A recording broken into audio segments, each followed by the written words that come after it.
ഇത് ഹക്കാണ്, ഇത് ദീനിലുള്ളതാണ്.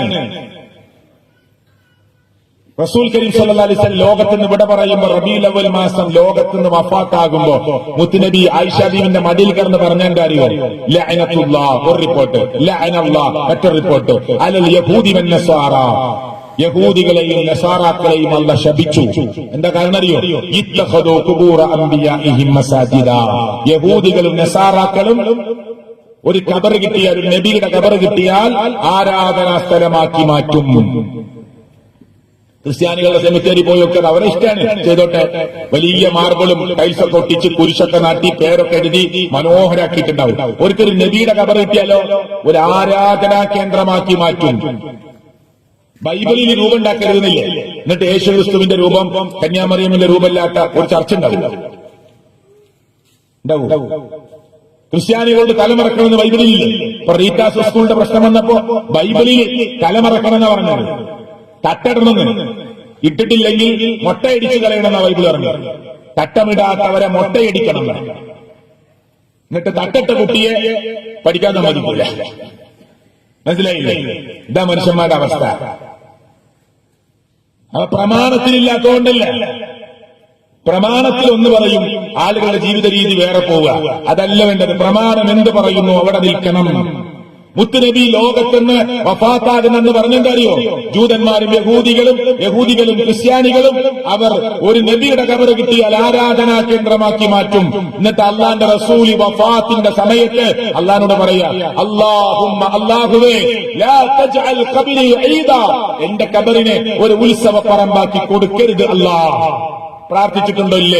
എന്റെ ശബ്ദം കേട്ട എത്ര ചെറുപ്പക്കാരാകട്ടെ പ്രായമുള്ളവരാകട്ടെ, നിങ്ങളെ ഇഷ്ടപ്പെട്ട പണ്ഡിതനോട് ചോദിച്ചു നോക്ക്. ഇന്നൊരു പ്രസംഗത്തിൽ കേട്ടു, നബി സല്ലല്ലാഹു അലൈഹി വസല്ലം വഫാത്താകുന്ന സമയത്ത് എന്റെ ഖബറിനെ ഈദായി, ഒരു ഉത്സവമാക്കി, ഒരു ഉത്സവ കേന്ദ്രമാക്കി എന്റെ ഖബറിനെ കൊടുക്കരുത് അല്ലാഹ് എന്ന് പ്രാർത്ഥിച്ചിട്ടുണ്ടോ എന്ന് ചോദിച്ചു നോക്കി. ഹദീസിലുണ്ടോ? നല്ല കൃത്യമായ സ്വഹീഹായ ഹദീസാ. അല്ലാഹുമ്മ ലാ തജ്അൽ ഖബരി വസനം യുഅബദ്, പടച്ചവനെ എന്റെ ഖബറിനെ ഒരു ആരാധിക്കപ്പെടുന്ന ബിംബമാക്കി കൊടുക്കരുത് അല്ലാഹ്. ആ പ്രാർത്ഥന അല്ലാഹ് സ്വീകരിച്ചു. ഇന്നും മദീനത്ത് മുത്തുനബിയുടെ ഖബറിന്റെ മുന്നിൽ ഒരു ആരാധനക്കും വകുപ്പില്ല. ഇതുവരെ ഉണ്ടായിട്ടില്ല. അവിടെ പോയിട്ട് കുറച്ചേരം അധികം നിന്നാൽ തന്നെ അവിടുത്തെ പണ്ഡിതന്മാർ, യാ ഹാജി റൂഹ്, അജി പോ, പെട്ടെന്ന് പോ, അവിടുന്ന് പോവാനാ പറയാ. സലാം പറഞ്ഞ അങ്ങനെ പോവാ. മുത്ത് റസൂൽ സല്ലല്ലാഹു അലൈഹി വസല്ലം ഖബർ നമ്മൾ ആരെങ്കിലും കണ്ടോ? നമ്മൾ ആരും കണ്ടിട്ടില്ല. ഞാൻ അവിടെ 50 കൊല്ലമായിട്ട് ജോലി ചെയ്യുന്ന പണ്ഡിതന്മാരുണ്ട്, ഓല് കണ്ടോ? അവരും കണ്ടിട്ടില്ല. പിന്നെ നമ്മൾ ഉംറയ്ക്ക് പോയ ആളുകൾ പറയും, ഞാൻ കണ്ടു. നമ്മൾ മമ്പറത്തും ഏർവാടിയിലും നാഗൂരിലൊക്കെ പോയ പോലെ തന്നെ നല്ല കെട്ടിപ്പൊക്കിയ ജാറാണ്. അവിടെ 50 കൊല്ലമായിട്ട് ജോലി ചെയ്യുന്ന ആള് പണ്ഡിതന്മാരെ കണ്ടോ? ഓല് കണ്ടിട്ടില്ല. സ്വഹാബികൾ എന്താ പറഞ്ഞത്? കിതാബിൽ എന്താ വന്നത് കേട്ടോളൂ. റുഫിഅ ഖബറുഹു, മുത്തുനബി സല്ലല്ലാഹു അലൈഹി വസല്ലം ഖബർ ഉയർന്നിട്ടുണ്ട്, ഉയർത്തപ്പെട്ടിട്ടുണ്ട്. മിനൽ അർളി, ഭൂമിയിൽ നിന്ന്, നഹ്വം മിൻ ശിബ്ർ, ഒരു ചാനോളം. എത്ര ഉയർത്തിയത്? ഒരു ചാനം. ഇതാ കിതാബിലുള്ളത്. സ്വഹാബികൾ എഴുതി വെച്ചതാ, നമ്മൾ എഴുതിയതല്ല. സ്വഹാബികൾ പറയാ, മുത്തുനബിയുടെ ഖബർ ഒരു ചാണോളം ഉയർന്നിട്ടുണ്ട്. ചരക്കല്ല് വാരിയിട്ടതുപോലെ ഒരു ചാൺ ഉയരത്തിൽ മുത്ത് റസൂൽ സല്ലല്ലാഹു അലൈഹി വസല്ലം ഖബറുണ്ട്. കണ്ടവർ എഴുതി വെച്ചതാ, ബാക്കി നമ്മൾ ആരും കണ്ടിട്ടില്ല. നമ്മളൊക്കെ എത്രയോ തവണ, 10, 20, 30 തവണ അള്ളാന്റെ അനുഗ്രഹം കൊണ്ട് അവിടെ പോകാൻ ഭാഗ്യം കിട്ടിയിട്ടുണ്ട്. പക്ഷെ നമ്മളാരും കണ്ടിട്ടില്ല, കാണാൻ പറ്റിയ നിലയിലല്ല. അവിടെ സലാം പറഞ്ഞു പോവുക, ഖബറാളിക്ക് സലാം പറയാം.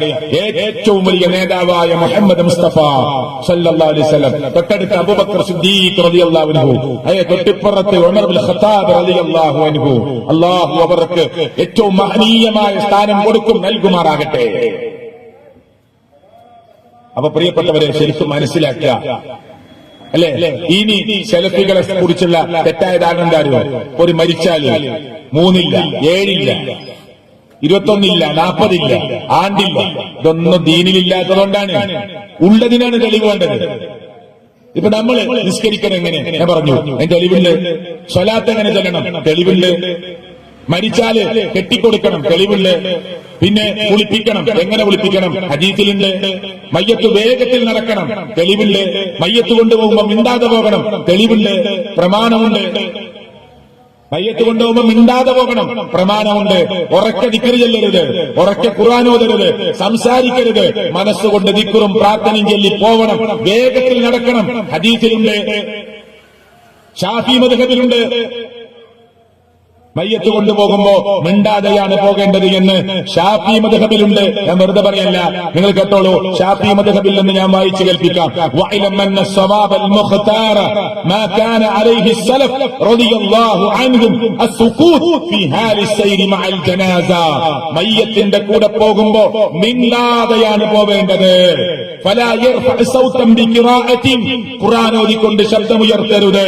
വലാ ദിക്രിൻ, ദിക്ർ ചൊല്ലിക്കൊണ്ട് ശബ്ദമുയർത്തരുത്. വലാ ഗൈരി ദാലിക്, ഖുർആനുമല്ല ദിക്റുമല്ല മറ്റെന്തെങ്കിലും സംസാരം കൊണ്ട് നിങ്ങൾ ശബ്ദമുയർത്തരുത്.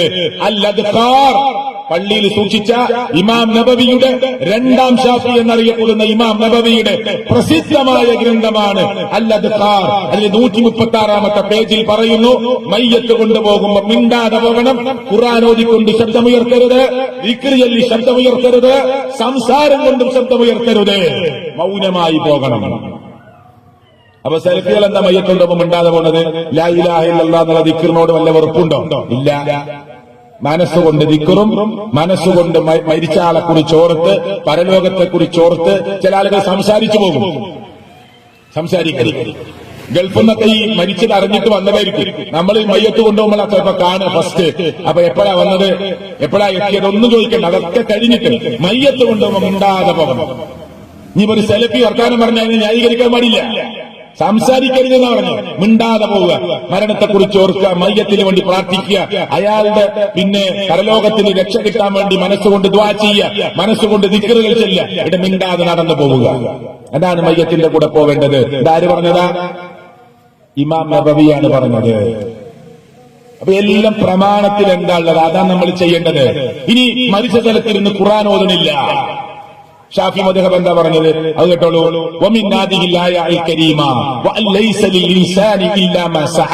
ഈ ആയത്തിന്റെ വിശദീകരണത്തിൽ ഷാഫി മദ്ഹബിലെ പ്രസിദ്ധ തഫ്സീറായ ഇബ്നു കസീറിന്റെ തഫ്സീറിൽ, ആ മഹാനായ ഇബ്നു കസീർ റഹ്മത്തുള്ളാഹിയുടെ തഫ്സീറിൽ മരിച്ച സ്ഥലത്തിരുന്ന് ഖുർആൻ ഓതണമെന്നാണോ പറയുന്നത്, ഓതണ്ട എന്നാണോ പറയുന്നത്? കേട്ടോളൂ നിങ്ങൾ. വമിൻ ഹാദിഹിൽ ആയത്തുൽ കരീമ, ഈ മഹത്തരമായ ആയത്തിൽ നിന്ന് ഇസ്തംബത ശാഫിഈ റഹിമഹുല്ലാഹ്, ഇമാം ഷാഫി റഹ്മത്തുള്ളാഹി അലൈഹി വമനിത്തബഅഹു, ഇമാം ഷാഫിയെ പിന്തുടരുന്നവരും തെളിവെടുക്കുകയാണ്, അവലംബമെടുക്കുകയാണ്.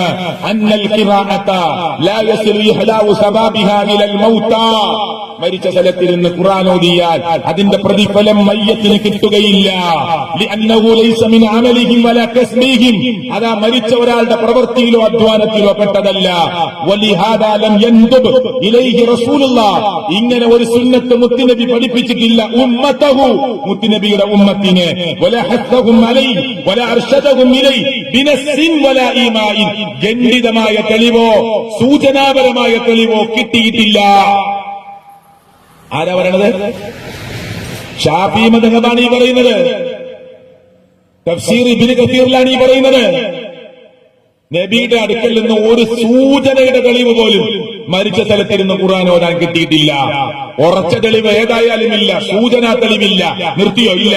വലം യുൻകൽ ദാലിക നഹദിൻ മിനസ് സഹാബ, ഒരൊറ്റ സഹാബിയും അങ്ങനെ മരിച്ച സ്ഥലത്തിരുന്ന് ഖുർആൻ ഓതുന്ന റിപ്പോർട്ട് ചെയ്തിട്ടില്ല. വലൗ കാന ഖൈറ, അങ്ങനെ ഓതുന്നതിൽ വല്ല ഖൈറും ഉണ്ടായിരുന്നെങ്കിൽ ലസബഖൂനാ ഇലൈഹി, നമ്മളെക്കാൾ മുമ്പ് അവർ ചെയ്യുമായിരുന്നു. എത്ര ക്ലിയർ ആയിട്ട് വരുന്നത്. എന്നിട്ട് സെലഫികളെ കളിയാക്കും ആളുകൾ. അള്ളാഹു അവർക്ക് പുറത്തു കൊടുക്കുമാറാകട്ടെ. ഖുർആൻ ഓതാത്തവരാ മരിച്ചോടുത്ത്. ഖുർആൻ എപ്പോഴും ഓതാം, അതിലൊന്നും തർക്കില്ല. ഖുർആൻ ധാരാളം ഓതണം. പക്ഷെ മരിച്ച സ്ഥലത്ത് ചുറ്റിയിരുന്നിട്ട് ഒരു പ്രത്യേക ആചാരപ്രകാരം ഖുർആൻ ഓതുന്നതിന് പ്രമാണമുണ്ടോ? സഹാബികൾ 1,00,000-ഓളം ഉണ്ടായിട്ട് മുത്തുനബി ജീവിച്ചിരിക്കുന്ന സമയത്ത് കുറെ സഹാബികൾ മരിച്ചില്ലേ? രണ്ട് വേണം. ഒരൊറ്റ സഹാബിയുടെ മരണത്തോടനുബന്ധിച്ച് സഹാബികളും മുത്തുനബിയും ഇരുന്ന് ഖുർആൻ ഓതിയത് ഒരു തെളിവിന്റെ കഷ്ടം കിട്ടിയാൽ നാളെ മുതൽ നമ്മൾ ചെയ്യാൻ റെഡിയാ. ഒരു വാശിയില്ല, നാളെ മുതൽ ചെയ്യാനില്ല. പക്ഷെ ഷാഫി മദ്ഹബ് പോലും പറയുന്നത് അങ്ങനെ ഒരൊറ്റ സഹാബിയിൽ നിന്നും ഉദ്ധരിച്ചു വന്നിട്ടില്ല. ആ വാക്കെന്താണ്? വലം യുൻകൽ ദാലിക അൻ അഹദിൻ മിനസ് സഹാബ, സഹാബത്തിൽപ്പെട്ട ഒരാളിൽ നിന്ന് പോലും ഉദ്ധരിച്ചു വന്നിട്ടില്ല. ഉണ്ട്. എത്ര ക്ലിയറാണ്.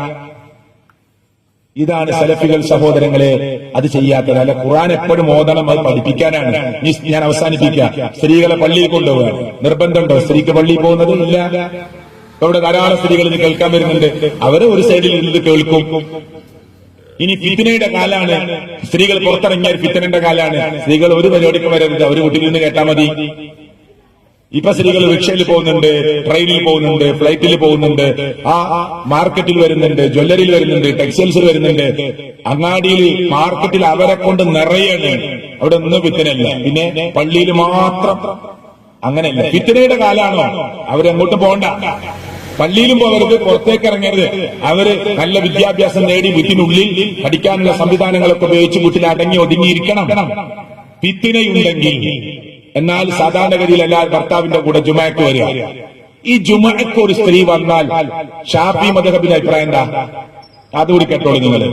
ഒരു ജുമഅക്ക് ഒരു സ്ത്രീ വന്നു, മുജാഹിദുകൾ എന്ന് പറയുന്ന, സലഫികൾ എന്ന് പറയുന്ന ഏതെങ്കിലും ഒരു മുജാഹിദിന്റെ പണ്ഡിതന്റെ വാക്കല്ല ഞാൻ പറയുന്നത്. ഷാഫി മദ്ഹബിലെ ഇമാം നബവി ഇജ്മാ ഉണ്ടെന്ന് പറഞ്ഞു പറയുന്ന വാക്ക് നിങ്ങൾ കേട്ടോളൂ. ഫഖദ് നഖല ഇബ്നുൽ മുൻദിർ വഗൈറുഹു വൽ ഇജ്മാ. കേട്ടോ, ഐക്യകണ്ഠേനയുള്ള അഭിപ്രായമാണ്. അല അന്നഹ, ശരിക്കും ശ്രദ്ധിച്ചോളൂ. ലൗ ഹളറത് വസല്ലത്തിൽ ജുമുഅ, ഒരു സ്ത്രീ ജുമഅക്ക് വന്നു, ഹാജരായി, ജുമുഅ നമസ്കരിച്ചു, ജാസ, ആ ജുമുഅ അവൾക്ക് അനുവദനീയമാണ്, ജായിസാണ്. ആരാ പറയണത്? ഇത് പാടില്ല, പള്ളിക്ക് വരരുത് എന്ന് പറയണ അതേ പള്ളിന്റെ അലമാരിൽ സൂക്ഷിച്ച കിതാബിലാ പറയണത്. ഓള് ജുമഅക്ക് വന്ന ജായിസാണ്. കാരണം കൂടി പറയാം, കേട്ടോളൂ. വഖദ് സബതത്തിൽ അഹാദിസു സ്വഹീഹ അൽ മുസ്തഫീള, കുറ്റമറ്റ, തള്ളിക്കളയാൻ പറ്റാത്ത കുറ്റമറ്റതായ സ്വഹീഹായ ഹദീസുകളിൽ സ്ഥിരപ്പെട്ടു വന്നിട്ടുണ്ട്. എന്ത്? അന്നന്നിസാ, സ്ത്രീകൾ, കുന്ന യുസല്ലീന, അവർ നമസ്കരിച്ചവരായിരുന്നു, ഖൽഫ റസൂലില്ല, റസൂലുള്ളാന്റെ പിറകില്, ഫീ മസ്ജിദിഹി, മുത്തുനബിയുടെ പള്ളിയില്, ഖൽഫ റിജാലി, പുരുഷന്മാരുടെ പിറകില്. അതുകൊണ്ട് ഇഷ്ടം പോലെ ഹദീസ് സ്വഹീഹായി വന്നിട്ടുണ്ട്. നബിയുടെ പള്ളിയിൽ, നബിയുടെ പിറകിൽ, പുരുഷന്മാരുടെ പിറകിൽ അവർ വന്ന് നമസ്കരിച്ചതിന് 150-ലധികം ഹദീസുകളുണ്ട്. അത് ഇതിൽ പറഞ്ഞിട്ടില്ല, ഞാൻ പറയാം. 150-ലധികം ഹദീസുണ്ട്. ഇതിൽ പറഞ്ഞെന്താണ്? സ്വഹീഹായ ഹദീസുകൾ വന്നിട്ടുണ്ട്. അതുകൊണ്ട് ഒരിക്കലും എതിർക്കാൻ പറ്റില്ല. അവളുടെ ജുമുഅ അനുവദനീയമാണ്. ആരാ പറഞ്ഞത്? ആരാ ഇത് ലോകത്തെ വായിച്ചു കേൾപ്പിക്കുന്നത്, പഠിപ്പിക്കുന്നത്? ഇമാം നബവി. എന്നിട്ട് പറയും സ്ത്രീകൾക്ക് പള്ളിയിൽ, സ്ത്രീകളുടെ പൈസ കൊണ്ട് പള്ളി ഉണ്ടാക്കാം, ഓലെ സ്വർണം വാങ്ങാം, മാല വാങ്ങാം, കമ്മല് വാങ്ങാം, കരഞ്ഞിട്ടും ഒക്കെ വാങ്ങാം. എന്റെ ഉദ്ഘാടനത്തിന് മുമ്പ് കാണാൻ ഒരു ദിവസം തുറന്നു കൊടുക്കാം. നിസ്കാരം തുടങ്ങിയാൽ പിന്നെ വേണം പാടില്ല. ഇതെന്ത് ദീനാണ്? അങ്ങനെ ഇല്ല. സത്യത്തിൽ നിങ്ങൾ പഠിക്കണം. ഇങ്ങനെ പറഞ്ഞാലേ ചില ആളുകൾ ചിന്തിക്കുള്ളൂ. അതുകൊണ്ടാണ് ഇതാരും കുറ്റപ്പെടുത്താൻ വേണ്ടി പറയല്ല. ഞാൻ മുമ്പ് ഖത്തീബായിരുന്ന സ്ഥലത്ത് സലഫികൾ മാത്രമുള്ള ഒരു ഏരിയയാണ്. 300 ചില്ലാൻ വീട്, മുജാഹിദുകളുടെ വീട് മാത്രമുള്ള ഒരു ഏരിയയാണ്. അപ്പൊ അവിടെ ഒരു കാന്തറുസ്താദിന്റെ നേതൃത്വത്തിൽ ഒരു പള്ളി ഉണ്ടായി. ദർശനം നടത്തി അവിടെ ആളുകൾ ഉണ്ടാവും, പുറത്തുനിന്ന് വരുന്ന ആളുകൾ. അവിടെ ആരുമില്ല. ആ പള്ളിന്റെ ഉദ്ഘാടനത്തിൽ നിങ്ങൾ അന്വേഷിച്ചോ, അറബിക് പൈസ കൊടുത്ത അറബിയും വന്നു, അറബിച്ചിയും വന്നു. രണ്ടാളും പള്ളികൾ. അപ്പൊ ഞാൻ ആ പ്രദേശത്ത് പ്രസംഗിപ്പിച്ച് ചോദിച്ചു, അപ്പൊ അറബിച്ചിൽ കയറാൻ പറ്റുമോ? അതിന് മറുപടി ഒന്നും പറഞ്ഞില്ല. അപ്പൊ കുട്ടികൾ പറഞ്ഞു, അത് പിന്നെ കുറെ ദൂരത്തുനിന്ന് വന്നതല്ലേ, അതുകൊണ്ട് ആരും ഒന്നും പ്രശ്നം ഉണ്ടാക്കിയിട്ടൊന്നുമില്ല. അപ്പൊ അങ്ങനൊന്നും ദീനിലില്ല. അവർക്ക് പള്ളിയിൽ പ്രത്യേക സൗകര്യമുണ്ട്, അവിടെ അവർക്ക് കയറി നിസ്കരിക്കാം. അതിന് പ്രത്യേക ഓതു കൊടുക്കാൻ സ്ഥലമുണ്ട്, അവർക്ക് പ്രത്യേക റൂമുണ്ട്, സൗകര്യമുണ്ട്. അവർക്ക് വേണമെങ്കിൽ പോയി നിസ്കരിക്കാൻ, നിർബന്ധമായിട്ട് പള്ളിയിൽ പോകണമെന്നൊന്നുമില്ല. പക്ഷെ പോവാൻ ഒരു സ്ത്രീ ചോദിച്ചാൽ തടയാൻ പാടില്ല. ആ ദീനിന്റെ വിധി. അതിനൊന്നും തർക്കിച്ച് നമ്മൾ സമയം കളയേണ്ട ആവശ്യമില്ല. സഹോദരങ്ങളെ, ഓരോ വിഷയങ്ങളും ഒന്ന് പഠിക്കുക. എന്റെ സമയം അവസാനിച്ചു. ഞാൻ 8:45 നിർത്തിയാലേ എനിക്ക് ട്രെയിന് കിട്ടുള്ളൂ. 9 മണിയായി. അതുകൊണ്ട് ഇൻഷാ അല്ലാഹ് മറ്റൊരു സമയത്ത് നമുക്ക് വീണ്ടും പടച്ചോന്റെ അനുഗ്രഹം ഉണ്ടെങ്കിൽ, ഇവിടെ അതിന് അവസരങ്ങൾ ഉണ്ടാവുകയാണെങ്കിൽ നമുക്ക് സംസാരിക്കാം. അള്ളാഹു ഖൈർ നൽകുമാറാകട്ടെ. ഇവിടെ എന്റെ വാക്കിൽ ഈ നാട്ടുകാരുടെ പറയാം, ഏതെങ്കിലും ഒരു വാക്ക് നിങ്ങൾക്ക് പ്രയാസമുള്ളതായിട്ട് എന്റെ നാവിൽ നിന്ന് വന്നിട്ടുണ്ടെങ്കിൽ എന്നോട് ക്ഷമിക്കണം. ഞാൻ ഒരു സംഘടനയെയോ ഒരു പണ്ഡിതന്മാരെയോ ഏതെങ്കിലും അർത്ഥത്തിൽ വ്യക്തിഹത്യ നടത്താനോ കുറ്റപ്പെടുത്താനോ ഇകഴ്ത്താനോ ഒന്നും ഉദ്ദേശിച്ചില്ല. ഹക്ക് ഹക്കായി പറഞ്ഞു, ഇഷ്ടമുള്ളവർക്ക് സ്വീകരിക്കാം. എത്രയോ സംസാരങ്ങൾ നിങ്ങൾ കേൾക്കുന്നതാണ്. നിങ്ങൾക്ക് താല്പര്യമില്ലേ, തള്ളിക്കളയാം. ഇനി ഇതൊന്നും ശരിയല്ല എന്നാണ് നിങ്ങൾക്ക് തോന്നുന്നതെങ്കിൽ, നാട്ടുകാർക്ക് ഇതൊന്നും ശരിയല്ല, അതൊന്നും കിതാബിലില്ല എന്ന് പറഞ്ഞ ആളുകൾക്ക് പറഞ്ഞു കൊടുക്കാം. ഇവിടുത്തെ സെൽഫികളായ ആരെങ്കിലും ഉണ്ടെങ്കിൽ നിങ്ങളത് കേട്ടോളി, നിങ്ങളത് കേട്ടോളി. അങ്ങനെ ആളുകൾ മാറ്റുരച്ച് പഠിക്കട്ടെ, ദീന് പഠിക്കട്ടെ, ഹക്കിന്റെ കൂടെ നിലയുറപ്പിക്കട്ടെ. നമുക്ക് ലക്ഷ്യം പരലോകം. ഇതൊക്കെ നമ്മൾ മുജാഹിദ്, സമസ്ത, തബ്ലീഗ്, ത്വരീഖത്ത്, AP, EK സംസ്ഥാന മുജാഹിദുകളുടെ ഗ്രൂപ്പുകളും ഒക്കെ പറഞ്ഞിട്ട് ഇവിടെ അവസാനിക്കും. പക്ഷേ മരണം കഴിഞ്ഞാൽ നമ്മൾ ഖബറിലൊറ്റക്കാം. നാളെ പരലോകത്ത് പടച്ചോന്റെ കോടതിയിൽ നമ്മളെല്ലാരും കൈകെട്ടി നിൽക്കേണ്ടി വരും, ഉത്തരം പറയേണ്ടി വരും. ഹക്കിനെ മൂടി വെച്ചാൽ, ഞാൻ പഠിച്ച സത്യം ഞാൻ പറയാതിരുന്നാൽ പടച്ചവൻ എന്നെ വിടൂല. പണ്ഡിതന്മാരെ, നിങ്ങൾ പഠിച്ച സത്യം കിതാബിലുള്ളത് ആരെയും ഭയപ്പെടാതെ നിങ്ങൾക്ക് പറഞ്ഞു കൊടുക്കാൻ പറ്റിയാൽ അത് നിങ്ങളുടെ പരലോക നന്മയാണ്. ഒരാളെയും ഭയപ്പെടരുത്, ഹക്ക് ഹക്കായിട്ട് പറയണം. ആളുകളെ ഒരിക്കലും നമ്മൾ സത്യം മറച്ചു വെക്കരുത്. അതിന് അല്ലാഹു എല്ലാവർക്കും തൗഫീക്ക് നൽകുമാറാകട്ടെ എന്ന് പ്രാർത്ഥിച്ചുകൊണ്ട് ഞാൻ എന്റെ വാക്കുകൾ അവസാനിപ്പിക്കുകയാണ്. ഇനിയും കുറെ കാര്യങ്ങൾ പറയാനുണ്ട്. റബ്ബ് മറ്റു സമയങ്ങളിൽ നമുക്ക് അവസരമുണ്ടാക്കി തരുമാറാകട്ടെ. നമ്മുടെയൊക്കെ ശാരീരികമായ പ്രശ്നങ്ങളിൽ ഞാനിപ്പോ അവിടെ ഒരു ക്ലിനിക്കുണ്ട്, അൽഷിഫ. അവിടെ പോയി നിങ്ങൾ ബാങ്ക് കൊടുത്തപ്പോ അവിടെ പോയിട്ട് ഇഞ്ചക്ഷൻ ചെയ്ത് ഗുളിക വാങ്ങി കഴിച്ചിട്ടാണ് ഞങ്ങളുടെ മുമ്പിൽ രണ്ടാമത് എണീറ്റ് നിന്നത്.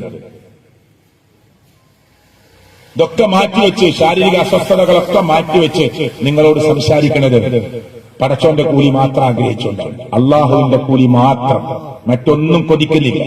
ഞങ്ങൾക്കൊക്കെ ഈ പ്രസംഗം കഴിഞ്ഞ് പോകുമ്പോ ഒരു കവർ തരുമ്പോ കുറച്ച് കട്ടി കൂടിയാ നമ്മൾ തുറന്നു നോക്കും. എന്താ ഇത്ര കട്ടി? ചിലപ്പോ 100 നോട്ടായിരിക്കും, അപ്പൊ പ്രശ്നമല്ല, കട്ടി കൂടിയത്. അല്ല, കുറച്ച് കട്ടി കൂടുതലുണ്ടെങ്കിൽ സംഘാടകർക്ക് അങ്ങോട്ട് തിരിച്ചു കൊടുക്കും. ഇത് നമ്മുടെ ജീവിത ഉപാധിയല്ല, ഇത് ജീവിത മാർഗത്തിന് വേണ്ടിയുള്ള സംസാരമല്ല, അള്ളാഹുവിന്റെ കോടതിയിൽ രക്ഷപ്പെടാനുള്ള സംസാരമല്ല. അള്ളാഹു കബൂലാക്കട്ടെ, അള്ളാഹു സ്വീകരിക്കുമാറാകട്ടെ. അള്ളാഹു നമുക്കെല്ലാവർക്കും ഏറ്റവും നല്ല രൂപത്തിൽ ജീവിക്കാനുള്ള ഭാഗ്യം അള്ളാഹു പ്രദാനം ചെയ്യുമാറാകട്ടെ. മുഅ്മിനായി, മുസ്ലിമായി, മുത്തഖിയായി, മുവഹിദായി ജീവിച്ച് മരിക്കാനുള്ള സൗഭാഗ്യം അള്ളാഹു പ്രദാനം ചെയ്യുമാറാകട്ടെ. അള്ളാഹുവേ, ലാ ഇലാഹ ഇല്ലല്ലാഹ് എന്ന കലിമത്തു തൗഹീദ് ഉച്ചരിച്ച് മരിക്കാൻ ഞങ്ങൾക്ക് നീ സൗഭാഗ്യം നൽകണേ അല്ലാഹ്. ഞങ്ങളുടെ കൂട്ടത്തിലെ രോഗികൾക്ക് നീ ശമനം കൊടുക്കണേ അല്ലാഹ്. കടത്തിൽ കുടുങ്ങിയവർക്ക് നീ അള്ളാഹുവെ വഴികൾ ഉണ്ടാക്കി കൊടുക്കണേ അല്ലാഹ്. കച്ചവടത്തിൽ, ബിസിനസ്സിൽ, ഇടപാടുകളിൽ ബറക്കത്തും റഹ്മത്തും നൽകി അനുഗ്രഹിക്കണേ അല്ലാഹ്. അള്ളാഹുവെ, രോഗികളായി കിടക്കുന്നവർ ആശ്വാസം നൽകണേ അല്ലാഹ്. ഫലസ്തീനിന്റെ മണ്ണിൽ നീ അള്ളാഹുവെ നീ വിജയം കൊടുക്കണേ അല്ലാഹ്. അള്ളാഹുവെ, ലോകത്തിന്റെ നാനാഭാഗത്തുള്ള മനുഷ്യർക്ക് ദീനിന്റെ പേരിൽ ബുദ്ധിമുട്ടുണ്ടാകുമ്പോൾ സമാധാനവും അഭയവും നൽകി അനുഗ്രഹിക്കണേ അല്ലാഹ്. റബ്ബനാ ആതിനാ ഫിദ്ദുനിയ ഹസന വഫിൽ ആഖിറതി ഹസനത വഖിനാ അദാബന്നാർ. ആമീൻ ആമീൻ ബിറഹ്മതിക യാ അർഹമർ റഹീമീൻ. അസ്സലാമു അലൈക്കും വറഹ്മത്തുള്ളാഹി വബറകാതുഹു.